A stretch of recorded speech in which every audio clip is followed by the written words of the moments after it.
बक्सर का एसपी और डीएम जो है निकम्मा है, भगोड़ा है। जिसके बहन बेटियों पे अत्याचार कर दिया जाता है, जिनके बहन बेटियों के साथ घिनौना हरकत किया जाता है, वो जाके नक्सली बनता है। जिनके जमीन हड़प लिया जाता है, वो नक्सली बनता। नमस्कार, आप देख रहे हैं जनहित न्यूज। हमारे साथ है भीम आर्मी चीफ प्रदेश अध्यक्ष ज्योति अमर सिंह। भैया, आप इस हत्या को कैसे देख रहे हैं? देखिए, हत्या जो है सीधे तौर पे दिखा रहा है कि बक्सर जिला में शासन, प्रशासन और पुलिस का इकबाल खत्म हो गया है और यहाँ पे गुंडों का राज चल रहा है। आए दिन जिस तरह की घटनाएं हो रही हैं और आजाद पासवान का जो हत्या हुआ है, इस मामले में जिस प्रकार से लीपापोती किया जा रहा है, सीधे तौर पे दिखा रहा है कि बक्सर जिला प्रशासन सामंतवादी मनुवादियों के प्रभाव में आकर गुंडों का संरक्षण कर रही है।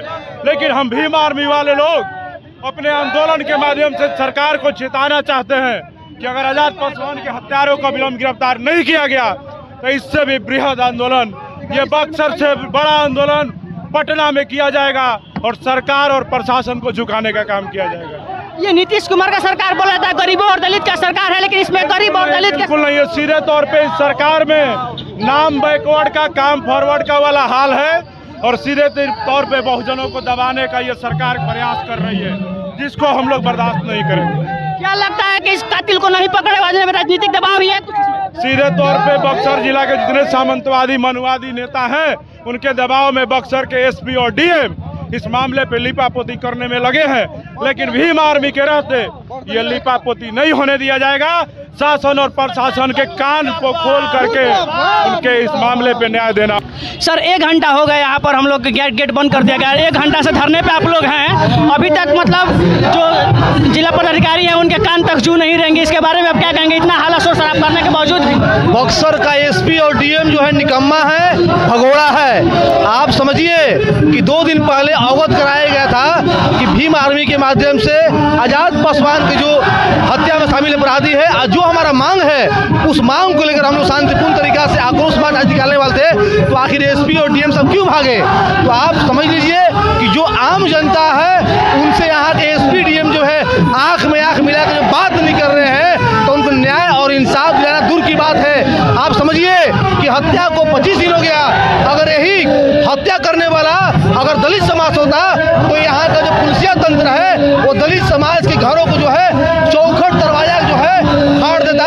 लेकिन आप समझ लीजिए कि यहाँ पे कानून जो व्यवस्था है एकदम चरमरा गई है। पूरे शाहबाद जो धरती है वो लहूलुहान हो चुकी है। आजाद पासवान पूरे शाहबाद के गरीबों के दलितों का मसीहात है, उनकी हत्या जो है किया गया है और उस पे 25 दिन के बाद भी एक भी अपराधी गिरफ्तार नहीं हुआ है। जो हमारा मांग है वो सारे मांग पे अमल नहीं किया गया है। तो या तो यहाँ के एसपी साहब और डीएम साहब जो है भीम आर्मी को जो है हल्के में आकर हैं, और या तो मुझे लगता है कि यहाँ और एसपी और डीएम पे जो है बहुत बड़ा राजनीतिक जो है दबाव पड़ रहा है, जिस कारण से वो आजाद पासवान के हत्यारों को जो है पकड़ नहीं पा रहे हैं। तो इस बात को हम कह जाते हैं कि बक्सर की धरती जो है ऐतिहासिक धरती है। यहाँ से जो आग की लपटें हैं वो निकल गई है। पूरे शाहबाद में जो है विभिन्न तरीके से हम लोग जो है आजाद पासवान के हत्यारों को जो है फांसी के फंद लटकाने के लिए हम लड़ाई लड़ेंगे।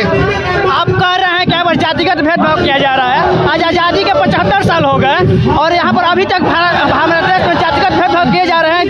दलितों का जो मर्डर हो रहा है तो प्रशासन नहीं सुन रही है, इसके बारे में आप क्या कहेंगे? देखिए, यहाँ कानून व्यवस्था 2 तरह की काम करती है, गरीब के लिए अलग और गरीब में जो उच्च वर्ग के जो सामंती लोग हैं उनके लिए अलग है, और बहुजन में जो दलित है उनके लिए अलग है। तो इस बात को हम लोग कहना चाहते हैं कि बाबा साहब अम्बेडकर के हम लोग वंशज है, बाबा साहब के कानून को सम्मान करते हैं, लेकिन बात अगर सब्र का बांध टूट जाएगा तो हम लोग उसके वंशज हैं जो भीमा कोरेगांव में जो है 500 महारों ने 28,000 पेशवाओं को जो मौत की घाट उतारने का काम किया था। तो हमारी चुप्पी को यहाँ के डीएम साहब, एसपी साहब कमजोर ना समझे।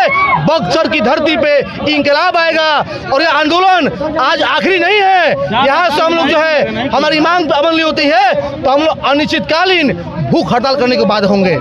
सर आजाद पासवान को अपराधी और नक्सली कहा जा रहा है, इसके बारे में आप क्या कहेंगे? जब दलित संघर्ष करता है, आवाज उठाता है, जब दलित संघर्ष करता है और आवाज उठाता है तो उसको जो है कि हमेशा नक्सली कहा जाता है। इस बात को समझना होगा।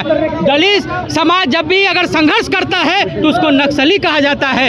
ये सब हमें समझना होगा कि नक्सली होता कौन है। जिसके बहन बेटियों पे अत्याचार कर दिया जाता है, जिनके बहन बेटियों के साथ घिनौना हरकत किया जाता है, वो जाके नक्सली बनता है। जिनके जमीन हड़प लिया जाता है वो नक्सली बनता है। तो मैं सरकार को बता देना चाहता हूँ कि मत कर इतना गुरूर, सरकार तुम्हारी आई है, भारत में जरा बच के रहना, भीम आर्मी आई है। आप भीम आर्मी की बात कर रहे हैं। 2025 के बिहार में विधानसभा चुनाव होने वाले हैं, क्या भीम आर्मी इसमें चुनाव लड़ेगी? बिल्कुल बिल्कुल, अभी सब मुद्दा ठीक है। अभी हम लोग अपने भाई को न्याय दिलाने के लिए आए हैं और न्याय छीन के लेंगे, ये बता देते हैं। जब तक न्याय नहीं मिलेगा संघर्ष जारी है। और जो भीम आर्मी है वो सड़क से संसद तक के ले जाने जाती है। जब हमारा संसद में बहुमत नहीं था तब भी हम सड़क पे भारी थे। सड़क ही हमारा संसद है। आज आप देख रहे हैं सड़क ही हमारा संसद है।